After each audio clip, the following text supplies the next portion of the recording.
Bonjour et bienvenue dans la 8e vidéo de cette série sur le Deep Learning. Aujourd'hui, nous allons corriger l'exercice que je vous avais donné dans la dernière vidéo et qui consistait à écrire une backpropagation afin de trouver les gradients d'un réseau de neurones à 2 couches. C'était un exercice assez difficile, pourtant j'ai vu de très bonnes choses dans les commentaires ainsi que sur Discord, donc je tiens à vous féliciter. Pour les autres qui auraient eu quelques difficultés, surtout ne vous en faites pas, car je vais essayer de tout vous expliquer dans cette vidéo. Et je pense que, au final, vous allez vous rendre compte que c'est pas si compliqué que ça. Allez, vous me direz après si j'aurai réussi. On y va, c'est parti.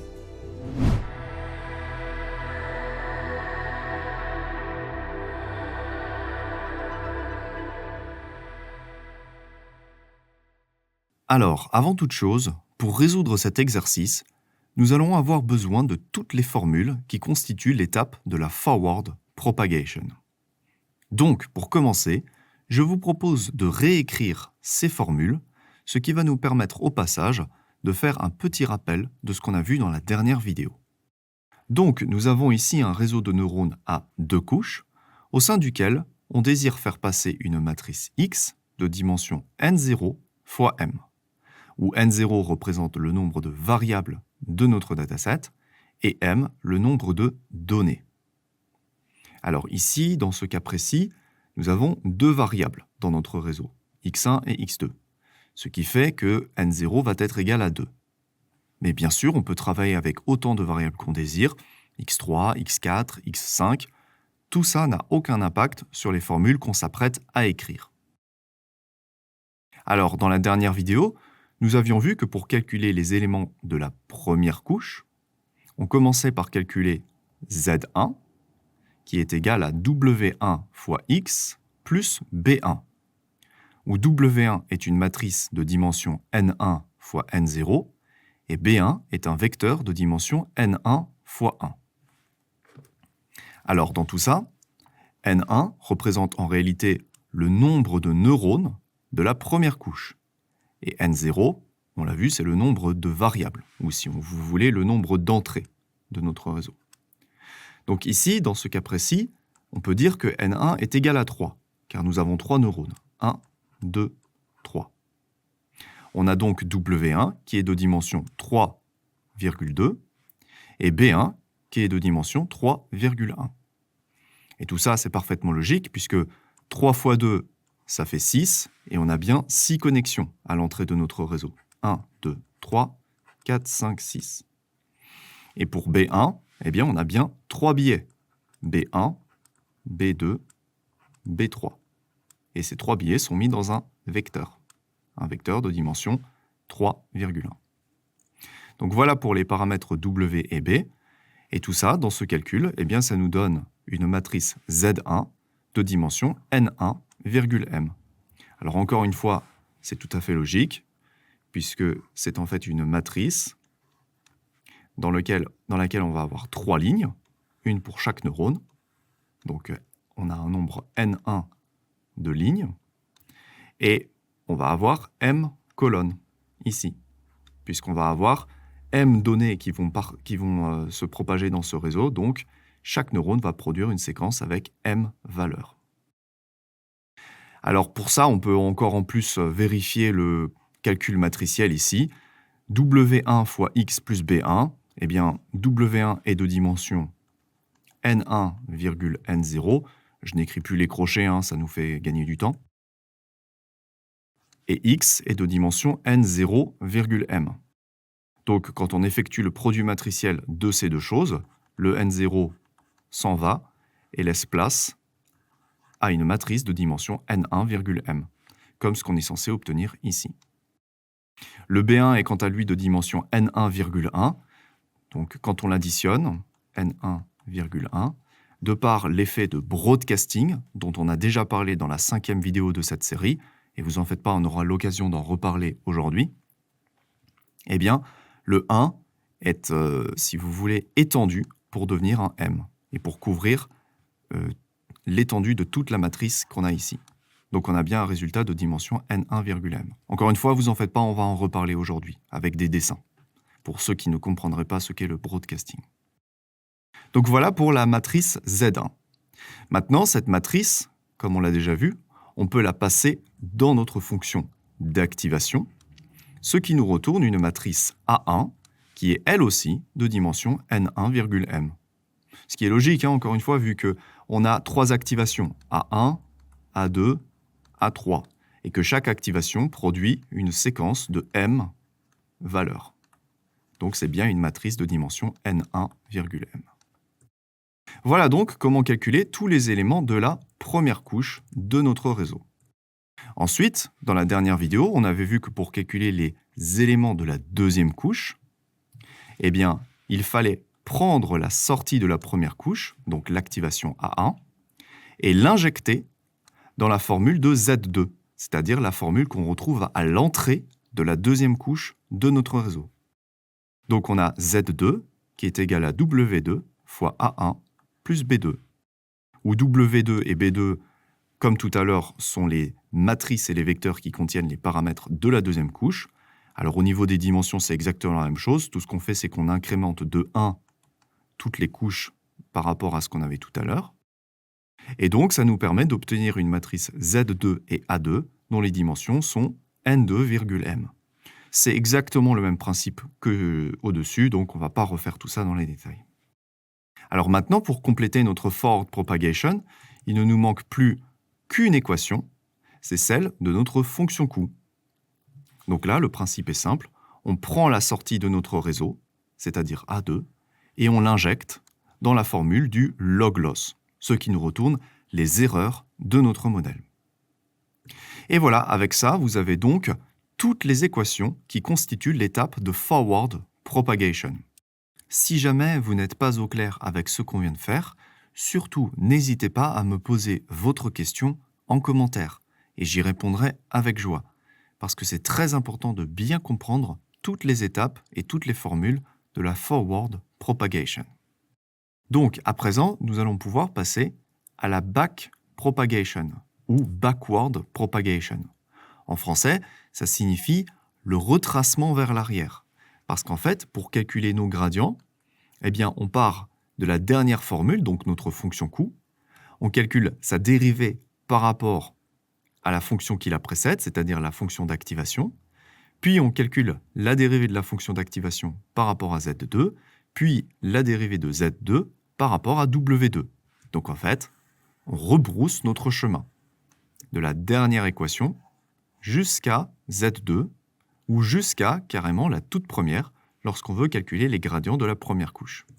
Voilà, c'est pour ça que ça s'appelle la back propagation. Et bien sûr, si ça nous permet de calculer la dérivée partielle de L par rapport à W2, c'est parce qu'au final, eh bien, tout ça se simplifie. Voilà, les A2 se simplifient avec les A2 et les Z2 se simplifient avec les Z2. Donc il ne nous reste plus que la dérivée partielle de L par rapport à W2, ce qu'on a là. Et c'est la même chose pour tous les autres gradients. Donc, ce qu'on avait vu dans la dernière vidéo, c'est qu'on pouvait en réalité simplifier l'écriture de ces gradients, puisqu'on remarque qu'ils commencent à chaque fois par la même base. Et cette base, on l'appelle dz2 pour les gradients de la deuxième couche, et dz1 pour les gradients de la première couche. Et donc, ça va être notre mission aujourd'hui de calculer ces 6 expressions, à commencer par dz2, puis les gradients de la deuxième couche, et ensuite dz1 et les gradients de la première couche. Alors c'est parti, on va commencer par dz2, qui est donc égal à ces deux choses-là. Alors on va le réécrire un petit peu plus loin. dz2 est égal à la dérivée partielle de L par rapport à A2, multiplié par la dérivée partielle de A2 par rapport à Z2. Alors encore une fois, je ne mets pas les petits crochets, mais vous comprenez que ce n'est pas un carré, tout ça. C'est bien les éléments de la deuxième couche. Alors, tout ça, donc si c'est dz2, c'est parce qu'en réalité, c'est la dérivée partielle de L par rapport à Z2, qu'on simplifie en disant que c'est dz2. Voilà. Donc, tout ça, on a vu en réalité à quoi c'était égal déjà dans la 3e vidéo de cette série, puisqu'on avait vu que la dérivée partielle de L par rapport à A, c'est égal à 1 sur m fois la somme de moins y divisé par a, entre guillemets a2, mais je vais simplement écrire a ici, plus 1 moins y divisé par 1 moins a. Donc ça, c'est pour cette partie-là. Et ensuite, on avait aussi vu que la dérivée partielle de a par rapport à z, c'était égal à a facteur de 1 moins a. Voilà, donc tout ça, c'est dz2. Alors, ce calcul, on peut un petit peu le développer. Ce qu'on va faire, c'est qu'on va prendre ce terme-là et on va le multiplier par la partie gauche et par la partie droite. Alors, lorsqu'on multiplie tout ça par la partie gauche, eh bien, on voit que le a du dénominateur va se simplifier avec le a qui est ici. Donc, il va nous rester dz2 égale 1 sur m fois la somme de moins y facteur de 1 moins a. Donc, moins y facteur de 1 moins a. Ensuite, on va faire la même chose pour la partie droite, donc plus, ici, le 1 moins y sur 1 moins a, facteur de a facteur de 1 moins a, et là on voit que le 1 moins a ici peut se simplifier avec le 1 moins a du dénominateur. Donc, il nous reste 1 moins y facteur de a. Donc, 1 moins y fois a. Alors tout ça, on peut encore le simplifier. On va développer simplement encore une fois nos produits. Donc, c'est égal à 1 sur m fois la somme de moins y fois a, donc moins y, plus moins y moins a, ça fait moins moins est égal à plus, donc ay, plus une fois a, et moins y fois a, ça fait moins ay. Et là, on voit que les ay se simplifient, parce qu'on a plus ay moins ay. Donc tout ça, ça fait 0. Et donc, on peut en conclure que dz2 est égal à 1 sur m fois la somme de moins y plus a, autrement dit de a moins y. Et là, pour conclure tout ça, on va dire que c'est a entre crochets 2. Je ne l'ai pas écrit tout du long, c'était simplement pour rendre l'écriture un petit peu plus simple. Donc voilà, ça, c'est notre expression qui nous permet de calculer dz2. Alors avant d'aller plus loin, on va vérifier que les dimensions sont bonnes, puisque dz2 est censé être de la même dimension que z2. Alors vous pourriez vous dire, mais pourquoi? Comment ça se fait? Eh bien, dz2, on l'a vu, c'est la dérivée partielle de L par rapport à z2, au final. Donc, admettons que z2 soit un tableau qui contienne, allez, 2 lignes et 4 colonnes. 2 lignes et 4 colonnes. Lorsqu'on va dériver notre fonction coût par rapport à z2, on va calculer la dérivée par rapport à ce premier élément, et ça va nous donner la dérivée de L par rapport à cette case-là. Ensuite, on aura la dérivée de L par rapport à cette case-là, et cette case-là, et cette case-là, etc., etc. Donc, le tableau qui représente dz2 est de même dimension que le tableau de z2. C'est juste les dérivées de ce tableau, ou les dérivées de L par rapport à ce tableau. Donc, on va voir de quelle dimension est z2, et c'est pour ça qu'au début de cette vidéo, on a réécrit toutes les formules de notre forward propagation. z2, on voit qu'elle est de dimension n2,m. Donc c'est parti, on va l'écrire. z2 est de dimension n2,m. Alors, est-ce qu'ici, on a bien quelque chose de dimension n2,m? Alors, A2, il est lui aussi de dimension n2,m. Hein, on peut le revérifier encore une fois si on a des doutes, mais A2, c'est comme Z2, hein, donc c'est bien de dimension n2,m. Et Y, qu'est-ce que c'est? Eh bien, c'est de dimension... Alors, allez, on ne va pas l'inventer. de dimension 1 fois m. Alors justement, là, on pourrait se dire, mais il y a un problème. Il y a un problème. 1,m. Eh bien non, il n'y a pas de problème grâce au broadcasting.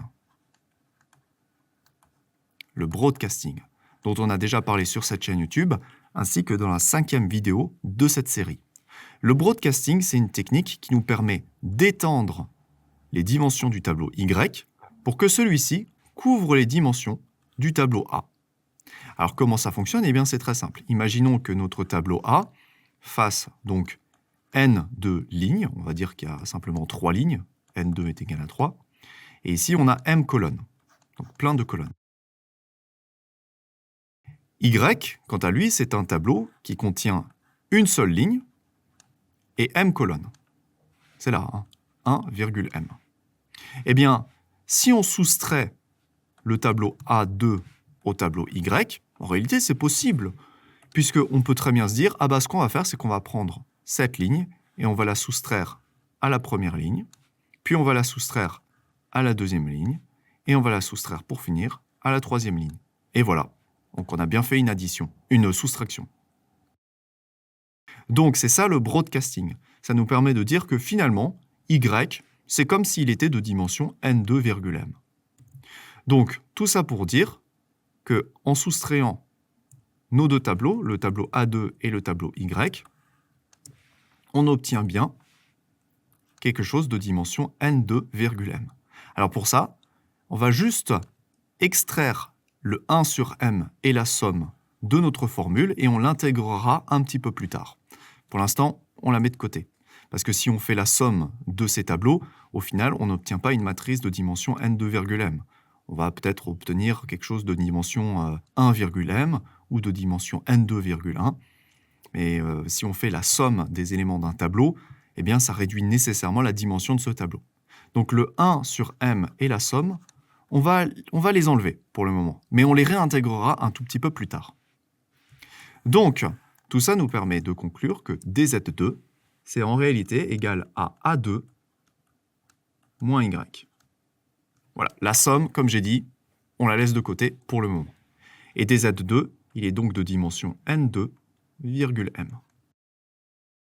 À présent qu'on a dz2, on va donc pouvoir l'injecter à cet endroit pour calculer la dérivée partielle de L par rapport à W2 et la dérivée partielle de L par rapport à B2. Alors c'est parti. On va donc effacer tout ça. Et donc, on va dire que la dérivée partielle de L par rapport à W2, c'est égal à dz2 multiplié par la dérivée partielle de Z2 par rapport à W2. Alors, qu'est-ce que c'est que ça? Eh bien, pour le savoir, on va aller sur les formules de la forward propagation. Z2 est ici. Et quand on dérive Z2 par rapport à W2, il reste A1. Le B2, quant à lui, c'est une constante. Voilà. Donc, c'est considéré comme une constante ici. Donc, il nous reste A1. Donc, tout simplement, la dérivée de Z2 par rapport à W2, on peut dire que c'est A entre crochets 1. Alors, encore une fois, avant d'aller plus loin, on va vérifier les dimensions de notre calcul. La dérivée partielle de L par rapport à W2, comme tout à l'heure pour dz2, elle est censée être de la même dimension que W2. W2 qui est de dimension n2,n1. Donc, n2,n1. Alors ici, est-ce qu'on a bien quelque chose de dimension n2,n1? Alors dz2, on l'a ici, il est de dimension n2,m. Et A1, il est ici, il est de dimension n1,m. n1,m. Alors là, déjà, on a un problème. Parce qu'on ne peut pas faire la multiplication élément par élément de deux tableaux qui ont de telles dimensions. Alors quand je parle de multiplication élément par élément, on ne parle pas du produit matriciel. On parle vraiment de deux tableaux. Vous avez un tableau de dimension, par exemple, n1,m et un tableau de dimension n1,m, donc deux tableaux de même dimension. Eh bien, vous prenez la première ligne et vous la multipliez par la première ligne. Donc cet élément, vous le multipliez par celui-ci, celui-ci par celui-ci, celui-ci par celui-ci. Et ça vous donne un résultat de dimension n1, m, dans lequel ici, là, vous avez le résultat là, là, vous avez le résultat là, etc., etc. Donc ça, c'est une multiplication standard, juste des éléments d'un tableau. Alors là, on ne peut pas le faire. Et en plus, même si on le fait, alors pourquoi on ne peut pas le faire? Parce que les deux tableaux n'ont pas les mêmes dimensions.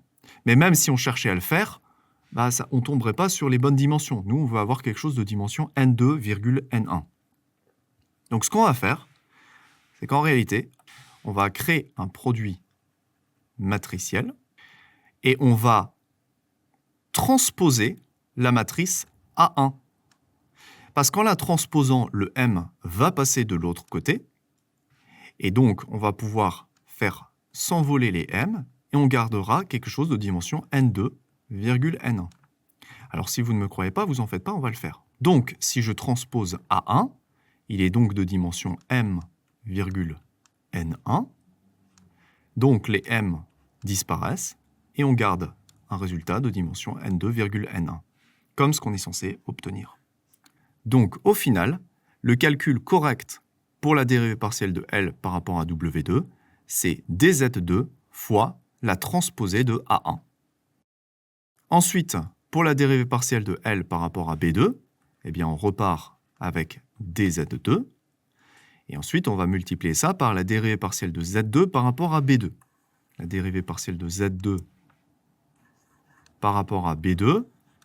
Alors, tout ça, ça s'en va, puisque B2 n'intervient pas de ce côté-là. En face de B2, qu'est-ce qu'on a? Eh bien, on a 1. 1 fois B2. Donc, ça nous retourne à 1, tout simplement. Donc, on peut dire que ça, c'est égal à 1. Et donc, on peut écrire que la dérivée partielle de L par rapport à B2, c'est égal à dz2. Alors, est-ce que c'est vraiment le cas? Eh bien, on va le vérifier grâce aux dimensions. Car la dérivée partielle de L par rapport à B2, c'est censé être de même dimension que B2, c'est-à-dire de dimension n2, 1. Or, dz2 est de dimension n2, m. Donc là, on a un problème. Et pour résoudre ce problème, c'est très simple. On va réintroduire la somme qu'on avait laissée de côté jusqu'à présent. Car si on fait la somme sur les colonnes, donc sur l'axe 1, d'un tableau qui contient m colonnes et n 2 lignes, eh bien, en faisant la somme de toutes les colonnes, donc le m va être converti en une seule colonne. Alors on fait ça, plus ça, plus ça, plus ça, etc., etc. Eh bien, ça nous donne donc un vecteur à une seule colonne et à n2 lignes. Donc voilà comment on va réutiliser notre somme. En fait, on va dire que la dérivée partielle de L par rapport à B2, c'est en fait égal à 1 sur m fois la somme, suivant l'axe 1, de dz2. Ça me fait penser que là, j'ai aussi oublié de remettre le 1 sur m. On n'a pas besoin de mettre de somme ici, puisque en réalité, la somme est même intégrée dans le produit matriciel. Je vous rappelle qu'un produit matriciel, c'est la combinaison des lignes et des colonnes, donc il y a une somme. Donc voilà comment calculer tous les gradients de votre première couche. Alors maintenant, il nous reste de la deuxième couche, je voulais dire. Donc maintenant, il ne reste plus qu'à calculer les gradients de la première couche, à commencer par dz1, au sein duquel, en fait, dans dz1, on retrouve d'abord dz2, ici. Eh oui.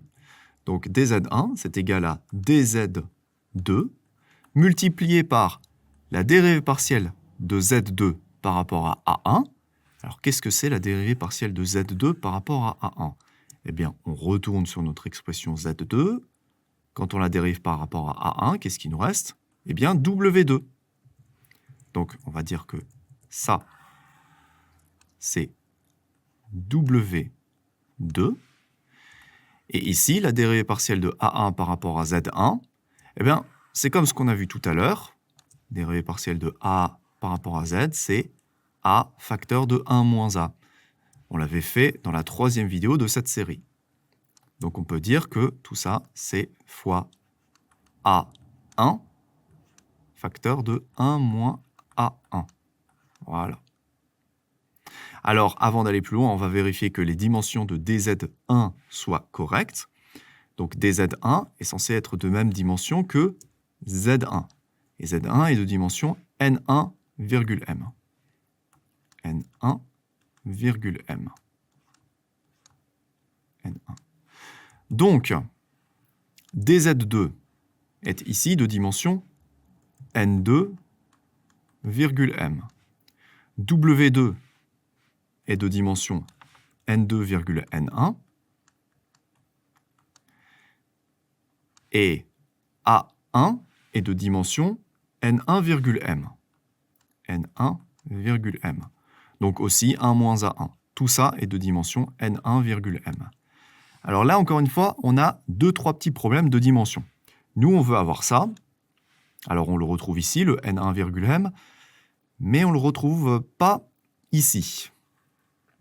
Mais si vous êtes malin, vous vous dites « Ah, mais attendez, le n1, il est ici, le n2, il est là. » Est-ce qu'on ne pourrait pas faire un petit produit matriciel, encore une fois, en passant W2 de l'autre côté et en transposant W2? Alors, on va écrire ce que ça nous donne. Je vais l'écrire temporairement en dessous. Si on dit que dz1, c'est égal à W2 qui est transposé fois dz2 fois A1 facteur de 1 moins A1, alors la transposée de W2, elle est donc de dimension n1, n2, donc n1, n2. dz2, c'est de dimension n2, m. Donc on a ici n2, m. Et A1, on l'a vu, c'est de dimension n1, m. n1, m. Donc, eh bien oui, ça fonctionne. Lorsqu'on fait le produit matriciel de ces deux termes, le n2 disparaît et laisse place à un résultat de dimension n1, m. Donc tout ça est de dimension n1, m. Et c'est donc une matrice qu'on multiplie, alors pas du tout en produit matriciel, mais juste en produit terme à terme, à une matrice A1 facteur de 1 moins A1, qui est elle aussi de dimension n1, m. Super! Donc on a là notre expression pour dz1. Alors on va la réécrire juste au-dessus, après avoir fait un petit peu de ménage. Et voilà, dz1 est égal à la transposée de W2 fois dz2 fois A1 facteur de 1 moins A1. Et tout ça, c'est donc de dimension n1, m. Alors à présent, on peut donc simplifier les formules de nos deux gradients, et on peut donc dire que la dérivée partielle de L par rapport à W1, c'est égal à dz1 fois la dérivée partielle de Z1 par rapport à W1, qui est égale, quand je dérive Z1 par rapport à W1, il me reste X, donc c'est égal à X, et en dessous, d rond L sur d rond B1, c'est égal à dz1 fois la dérivée partielle de Z1 par rapport à B1. Et là, quand je dérive par rapport à B1, il me reste juste 1. Donc c'est égal à dz1. Alors avant d'aller plus loin, on va encore une fois vérifier que nos dimensions soient correctes. La dérivée partielle de L par rapport à W1, elle est censée être de même dimension que W1, c'est-à-dire de dimension n1, n0. Est-ce qu'on a bien quelque chose de dimension n1, n0? Eh bien, pas pour l'instant, puisque dz1 est de dimension n1, m, et x est de dimension n0, m. Alors, comme tout à l'heure, pour cette dérivée-là, en fait, vous comprenez l'idée, on va simplement transposer x. Parce qu'en transposant x, le m va être interverti avec le n0, donc les m vont disparaître, et on va bien avoir un résultat de dimension n1 fois n0, comme ce qu'on est censé obtenir. Donc c'est parti, on dit en fait que l'expression correcte, c'est dz1 fois la transposée de x. Et ça, c'est donc de dimension n1, n0. Et en dessous, la dérivée partielle de L par rapport à B, elle est censée être de dimension n1, 1. Et donc, comme tout à l'heure, on va en fait dire que c'est égal à 1 sur m fois la somme, suivant l'axe 1, de dz1. dz1. Car Z1, c'est un tableau qui contient m colonnes, et en faisant la somme de toutes les colonnes, il n'en restera plus qu'une seule, et donc on a bien quelque chose de bonne dimension. Alors là, j'ai aussi oublié, encore une fois, de mettre le petit 1 sur m.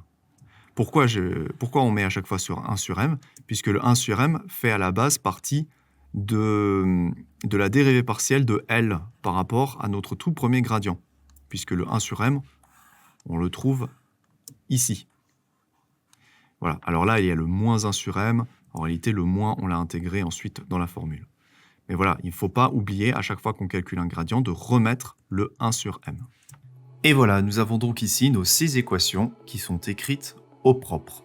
Si jamais quelque chose n'était pas clair dans cette vidéo, n'hésitez pas à poser votre question en commentaire et j'y répondrai avec grand plaisir. Sinon, avant de conclure, j'aimerais remercier tous les gens qui me soutiennent sur Tipeee. Vous savez, avec un petit don de 5 €, ça soutient énormément le travail des créateurs sur Internet. D'autant plus que, comme vous savez, je fais ça gratuitement. Dans la prochaine vidéo, nous verrons comment implémenter tout ça en Python. Donc je vous dis à très vite et portez-vous bien.